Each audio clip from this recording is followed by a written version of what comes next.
Hola a todos, mi nombre es Juliet y hoy quiero contarles a través de este video una terrible historia que tuvo lugar en los Estados Unidos a principios del siglo XX. Antes de que empecemos, recuerda suscribirte porque subo videos todas las semanas. Las protagonistas, o más bien las víctimas de esta historia, fueron apodadas o conocidas como las Radium Girls, o las chicas radioactivas en español, pero también fueron conocidas como las chicas fantasmas porque literalmente brillaban en la oscuridad. La luz fluorescente verdosa que emanaban estas jóvenes era debida al radio que consumían o que ingerían diariamente mientras trabajaban en una fábrica, lo que las llevó a tener un terrible final. Resulta que durante la Primera Guerra Mundial muchísimas jóvenes mujeres fueron contratadas por la USA Radium Corporation en Orange, New Jersey, para poder pintar los cuadrantes de los relojes, y esta precisamente era una de las tareas que pagaba 3 veces más con relación a otro tipo de mansiones o otro tipo de trabajos que se desarrollaban dentro de la fábrica. Y para pintar los cuadrantes de los relojes o los números utilizaban pequeños pinceles que después de varios usos perdían la forma de la punta, que era la que le daba mucha más precisión al trazo.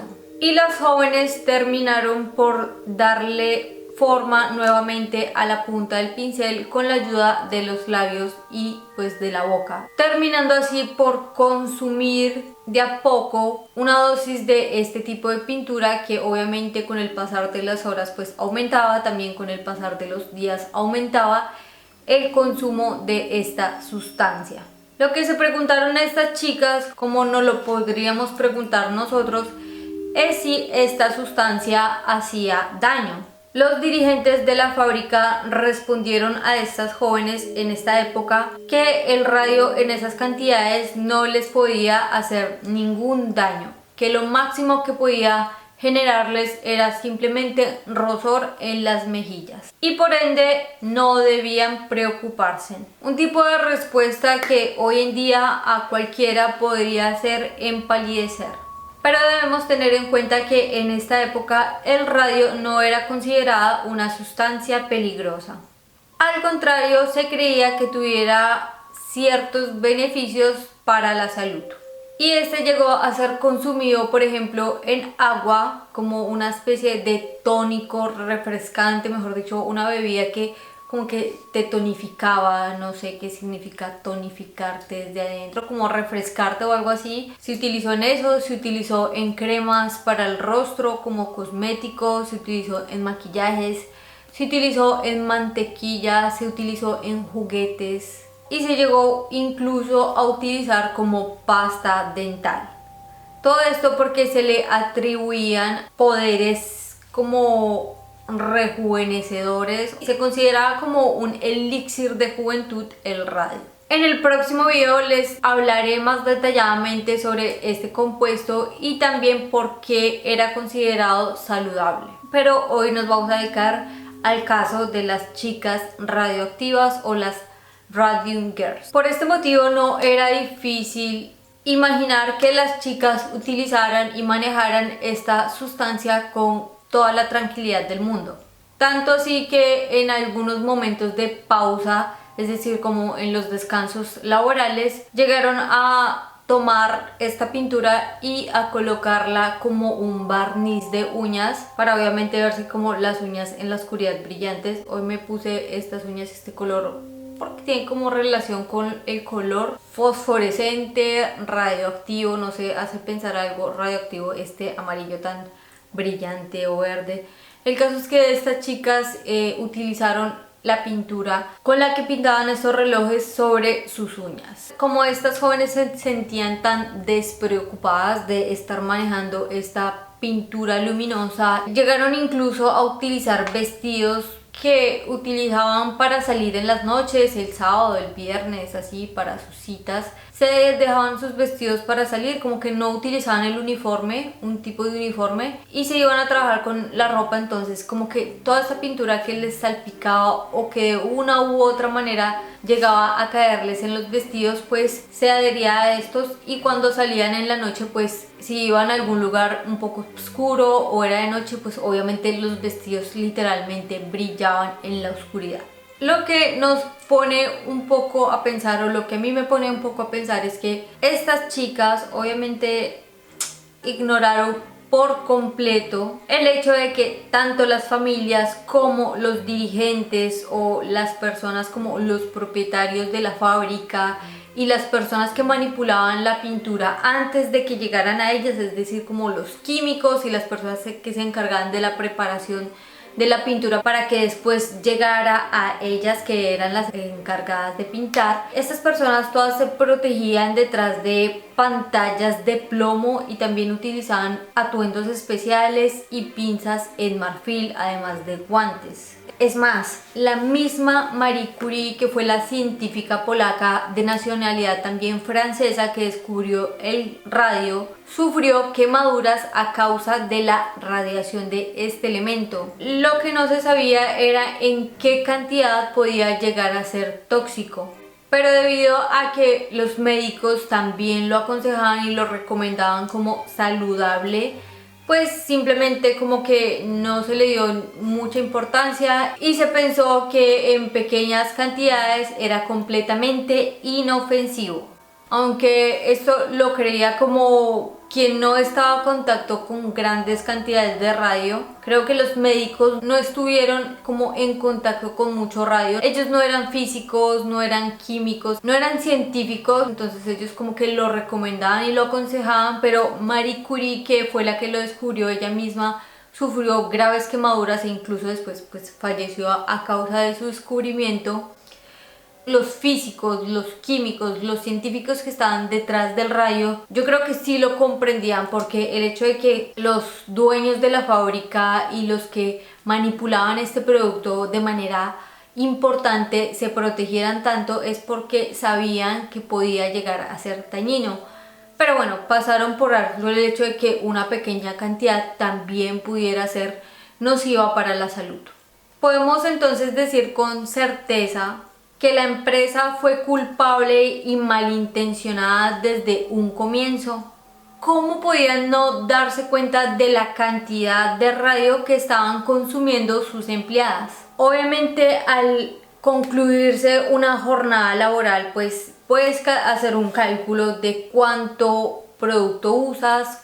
Si ellos sabían que las chicas estaban como humedeciendo con sus bocas el pincel para volver a darle forma a estos pinceles, estaban obviamente ingiriendo el producto, y pues eso se suma de cuánto haces esto en una hora, cuánto lo haces en un día, cuánto lo haces en una semana, cuánto lo haces en un mes y cuánto lo llegas a hacer en un año. O sea, cuánto radio llegaron a consumir estas jóvenes en un año si todos los días hacían esta misma tarea por horas. Se puede decir que fueron conscientemente superficiales y no cuidadosos. Muchos artículos condenan a esta empresa desde el principio de todo lo sucedido, sustentando que al tratarse de mano de obra fácilmente reemplazable, no importaba que después de unos años estas mujeres enfermaran. Pero conociendo el contexto en el que vivían y el poco conocimiento sobre el radio, podemos decir con certeza que sabían muy bien hacia dónde se estaban dirigiendo sus empleadas. No les importó las posibles acusaciones de las que después habrían sido mira, y tampoco la muy probable y más bien segura bancarrota empresarial. ¿O acaso pensaban que habrían podido esconderlo todo? Después de esto, algunas chicas empezaron a manifestar los primeros síntomas. En el año de 1922, Amelia Malia, con tan solo 25 años de edad, salió de la fábrica porque sentía un gran malestar. La chica manifestó muchísimo dolor en los dientes y el dentista lo que hizo fue simplemente removerle todos aquellos dientes que tuvieran caries, pero lo que después se dieron cuenta es que las heridas de la remoción del diente no se cerraban, y obviamente cuando una herida no se cierra, se infecta. La chica después empezó a manifestar dolores terribles en las piernas y no pudo seguir caminando. El médico pensaba que era algún tipo de reumatismo, pero no era esto. Molly, como era conocida, perdió la mayoría, si no prácticamente todos sus dientes, y como las heridas de la remoción de los dientes no se remarginaba, pues se le creó una infección en todas las encías, infección que después se esparció a partes del hueso dentro de la mandíbula y después también se expandió hasta el cráneo o la cabeza.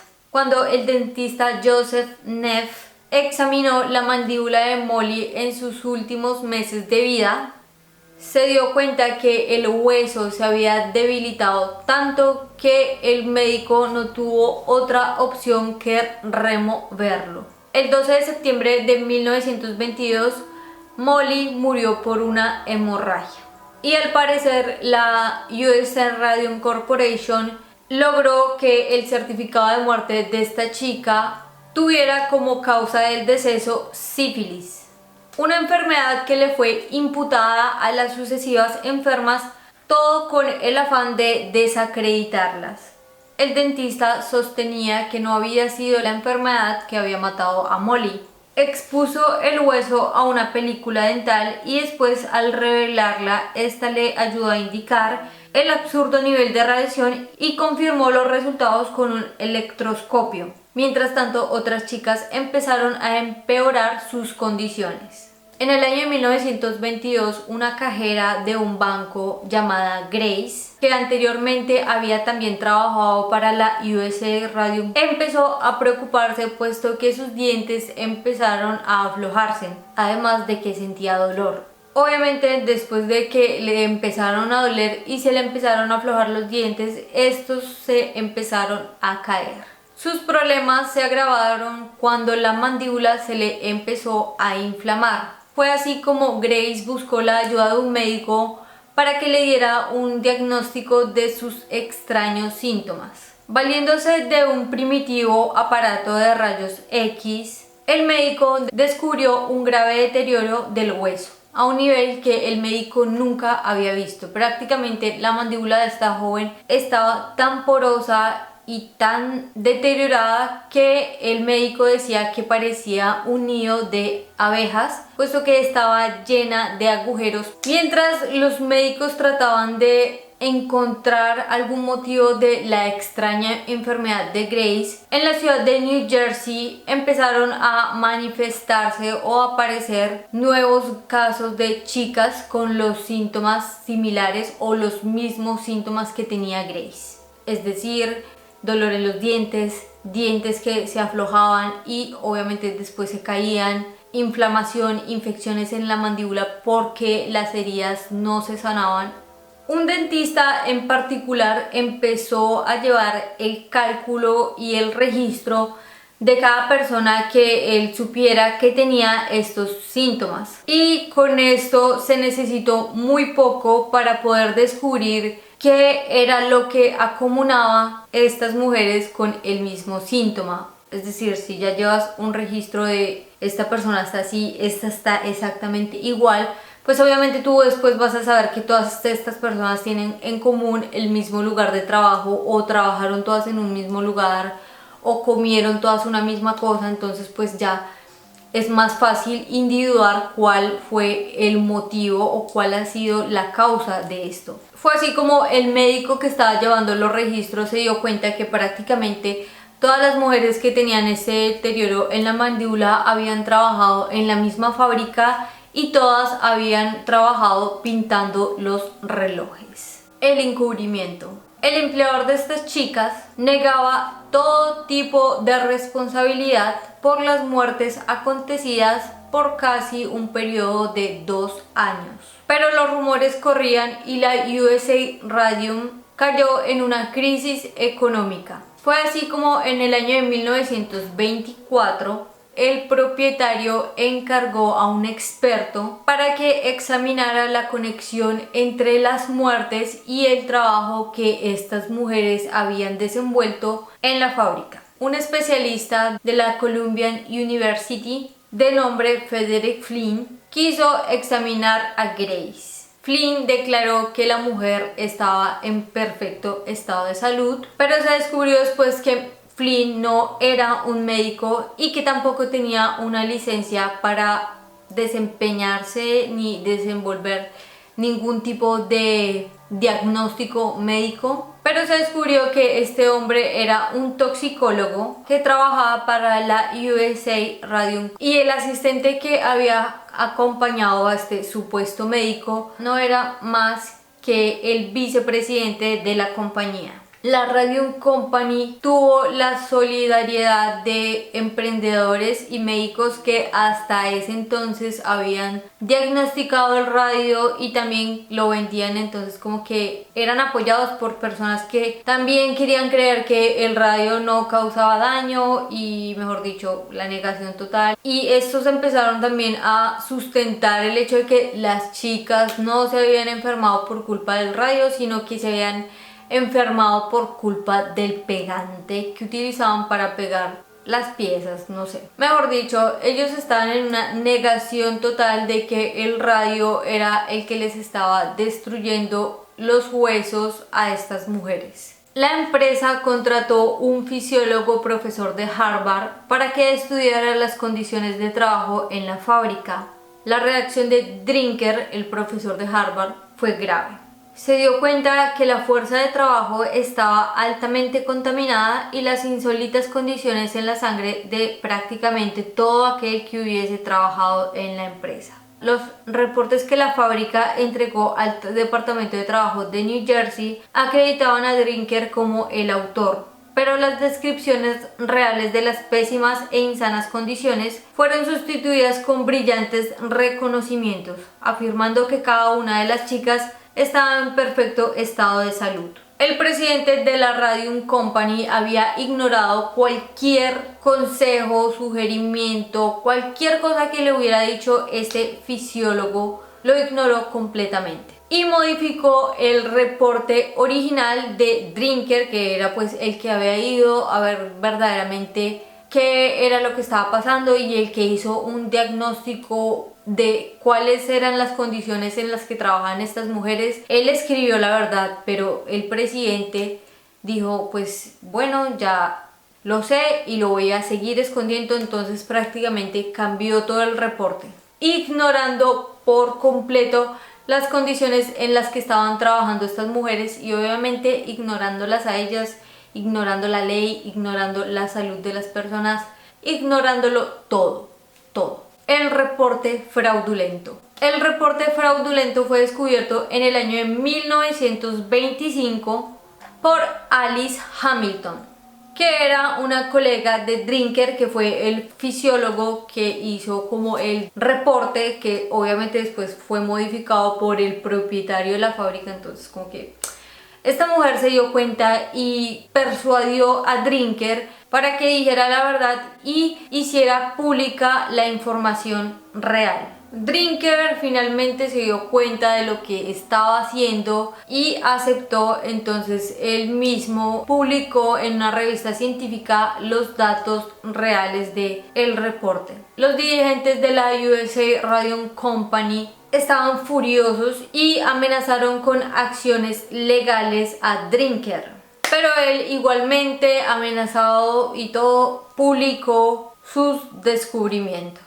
Entre otras cosas, sus reportes afirmaban que las muestras de polvo recogidas en el laboratorio en diferentes lugares, como en sillas que no se usaban por los empleados, eran luminosas gracias a la radiación.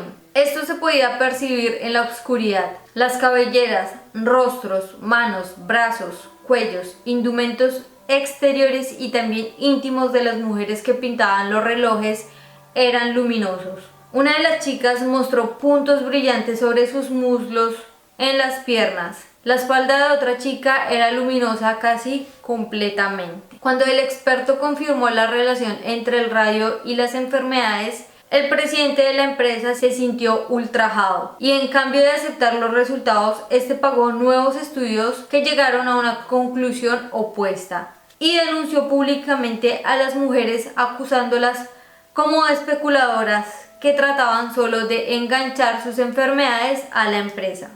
Fue Grace a iniciar la lucha quien decidía a encontrar un abogado después de todas las infamaciones. Nadie le creía ni a lo que decía ella ni a lo que decían las demás chicas. Todos los abogados a los que Grace se dirigía escapaban asustados a causa de las potentes implicaciones a las que los podía llevar este caso.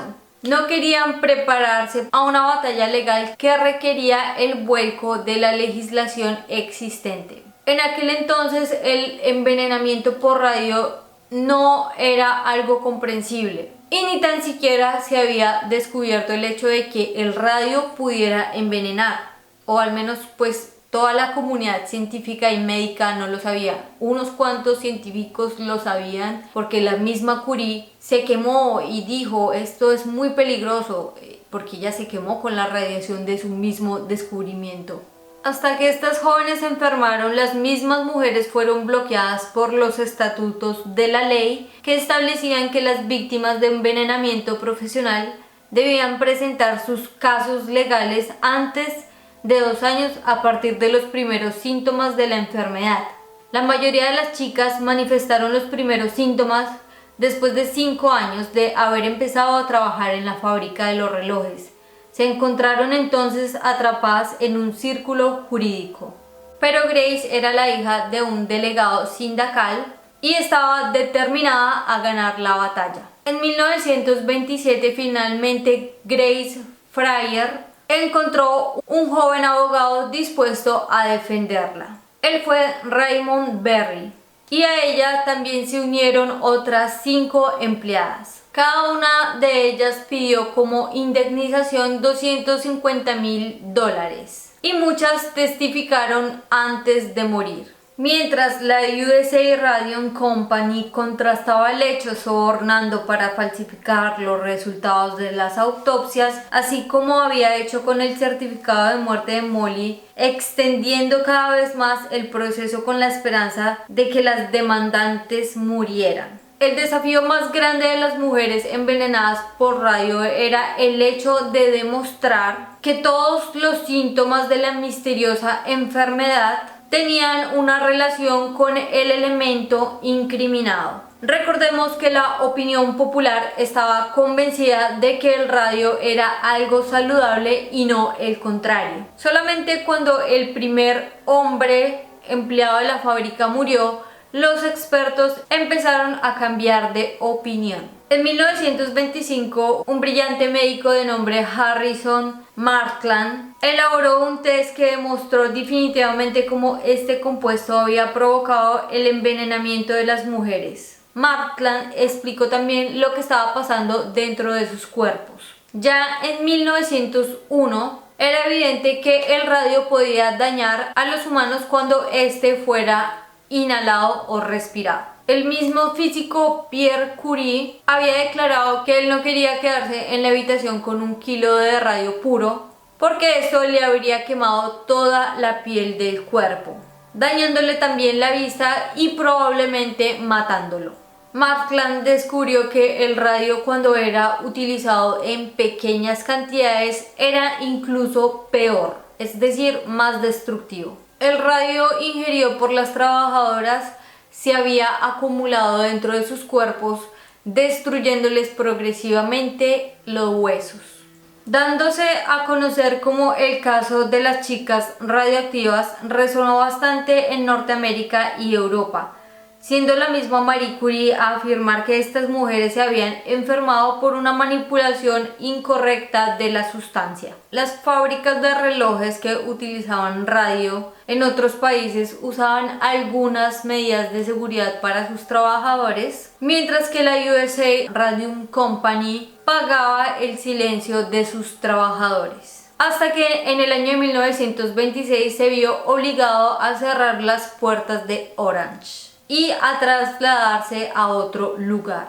mientras que evadía por completo el proceso legal y el estado de salud de las jóvenes empeoraba. El país atravesaba la Gran Depresión y las Radium Girls eran evitadas por la comunidad por haber denunciado una de las pocas fábricas que se habían mantenido en función a pesar de la crisis. Mientras tanto, las jóvenes que habían dejado de trabajar para esta fábrica se daban cuenta de que habían sido envenenadas al ver que podían ver su reflejo luminoso en un espejo, pero en un cuarto completamente oscuro. Desde ese momento, una chica que ya había trabajado en esta fábrica y podía ver su reflejo en la oscuridad en un espejo, se daba cuenta el terrible destino que le esperaba. Markland sabía que el envenenamiento por radio era fatal y que no era posible eliminar este elemento del cuerpo después de que este había sido absorbido por el mismo organismo. Usando los labios para darle forma a sus pinceles, las pintoras de relojes habían ingerido gradualmente de cientos a miles de microcurios de radio al año. Hoy en día, 1/10 de microcurio es considerado la máxima exposición segura. La relación entre la exposición al radio y las enfermedades que desencadenaron las muertes fue confirmada cuando en el año de 1927 los investigadores exhumaron el cuerpo de Amelia, puesto que al abrir la tumba encontraron un cadáver fosforescente por las altas concentraciones de radio en los huesos. Cuando inició el proceso en el año de 1927, las chicas no estuvieron en condiciones ni tan siquiera de presentarse al juramento, pues cuando se declara legalmente se hace como un juramento. Ellas no pudieron hacerlo porque no tenían ni tan siquiera la fuerza para levantar un brazo. Durante el periodo del proceso, el juez pospuso hasta septiembre porque los diferentes testimonios de la USA Radio pasaban el verano en Europa, lo que quiere decir que no se habrían presentado. Todo esto llevó a una indignación nacional, porque todas estas demoras indujeron a los jueces a reprogramar una audiencia hasta junio. Pero unos días antes del proceso, Raymond Berry y la USA Radio Company aceptaron de permitirle al juez de encontrar una solución amigable. Berry y las chicas de radio aceptaron tristemente la oferta del adversario. La situación de estas chicas era demasiado desesperada para negarse. Cada una de las mujeres debía recibir $10,000 y habrían sido pagados todos los gastos médicos legales. Habrían también recibido $600 al año por todo el tiempo que estuvieran en vida. Pocas de estas cuotas anuales fueron reclamadas. Además de la onda de muerte, la USA Radio Company dejó terrenos contaminados por los residuos que botaba al externo. Terrenos que al día de hoy deben seguir siendo abonados. Abonados quiere decir que las plantas no crecen, es un terreno muerto, radioactivo, no crece nada. Entonces pues el proceso tuvo una amplia cobertura mediática. Y en cualquier lugar que se utilizara el radio se empezaron a implementar medidas más seguras para los trabajadores. Gracias a las denuncias de muchísimas personas fue posible salvar la vida de muchísimas más personas, puesto que en cualquier fábrica donde no se estuvieran utilizando las medidas correctas de seguridad, pues obviamente después como que se daban cuenta, ya se sabía que era extremadamente perjudicial, entonces hubieron como denuncias y así se evitó que muriera muchísima más gente a causa de condiciones laborales poco seguras. El propietario de la USA Radio Company murió en el año de 1928 por una anemia causada por su propia pintura. La saga de las chicas del radio ocupa una parte importante en la historia, ya sea en el campo de la física sanitaria como en el movimiento de los derechos del trabajador. La publicidad a favor de la causa fueron un factor determinante en la creación de la enfermedad laboral y en los derechos del trabajador. Los operadores encargados de la decoración de los cuadrantes de los relojes fueron instruidos con medidas de seguridad más adecuadas y también fueron dotados de protecciones. Particularmente no fueron más obligados a tener que darle forma nuevamente al pincel con la boca. Pero el radio en los relojes se siguió utilizando hasta los años 60 del siglo XX. El caso estableció precedentes jurídicos e influenció los reglamentos jurídicos para la disciplina estándar de la seguridad en los lugares de trabajo. Entre esos, el concepto de sufrimiento demostrable. Enseguida del caso de las chicas del radio fue reconocido el derecho del individual trabajador a citar el juicio de las empresas por daños causados por abuso en el puesto de trabajo. Todo esto influyó en la seguridad industrial y fueron mejorando en las sucesivas décadas. El caso también tuvo impacto científico. Fue medida la cantidad de radio en los cuerpos de 27 trabajadoras que pintaban los cuadrantes de esta manera. Se logró establecer en el año de 1941 el nivel de tolerancia del radio. En 1968 fue creado el Centro para la Radiología Humana, con el objetivo de realizar exámenes médicos a los pintores que usaban radio y con esto poder recoger información. ¿Y qué pasó con la USA Radio Company? Este terminó arrendando el establecimiento de Orange y vendiendo otras propiedades. Aunque la demanda de los productos fosforescentes aumentó nuevamente durante la Segunda Guerra Mundial. En 1942 ocupaba más de 1000 trabajadores y tenía numerosas plantas de extracción, refinamiento y uso del radio en varias ciudades. La sociedad cesó la elaboración del radio en el año de 1968 y sustituyó el uso del radio por el tritio, que también es radioactivo pero no como el radio. Es difícil cuantificar cuántas personas fueron contaminadas por la moda del radio y sus aplicaciones industriales. Muchos de ellos fueron examinados hasta finales de los años 50, tanto así que estos estudios constituyen hoy la fuente principal de datos sobre este tipo de envenenamiento. A partir de los años 90 fueron utilizados productos más seguros, a pesar de que hoy en día se continúan encontrando relojes pintados con el radio que deben ser obviamente utilizados con cautela, puesto que pueden ser muy nocivos. El tiempo que necesita el radio para perder su eficacia es de más de 1600 años. Mae Kane fue una de las últimas Radium Girls o chicas radioactivas y murió en el 2014 a la edad de 107 años.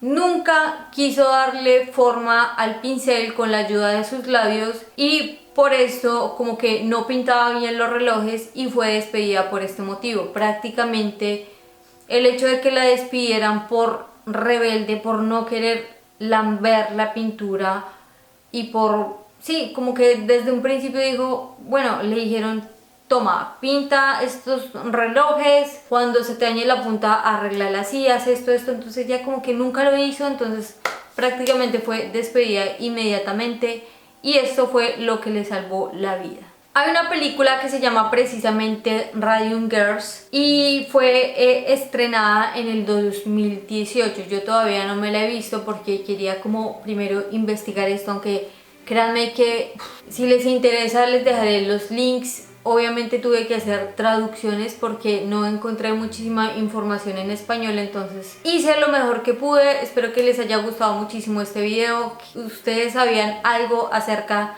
de esta historia. Yo después de haber editado este video y haberlo subido buscaré la película y la veré. No quería hacerlo antes porque, como les decía, no quería como influenciarme demasiado por la película, sino más que todo por información que encontrara en internet, como investigación prácticamente. Pero bueno, si les gustó este video no olviden dejarme su poderosísimo like, compartir este video con amigos y familiares, lo pueden hacer por Facebook o por WhatsApp. Sería muy bueno que compartieran este tipo de información y este tipo de historia que pues nos deja una gran enseñanza. Estas mujeres fueron precursoras sobre muchísimos de los derechos de los trabajadores hoy en día y sobre la tutela de los derechos de los trabajadores en fábricas y bueno, que manejan cosas peligrosas y todas estas cosas. Entonces espero que les haya gustado mucho este video. Me quedé sin voz, dejó de llover, el pelo dejó de venirse encima de la cara porque está limpio y no quiere estarse en su lugar, pero bueno. Yo les mando un beso gigantesco, los invito una vez más a que se suscriban a este canal si todavía no lo han hecho porque subo videos todas las semanas, así que suscríbete y comparte este video. Y bueno, no siendo más, ahora sí, yo te mando otro beso y nos vemos a la próxima. Chao.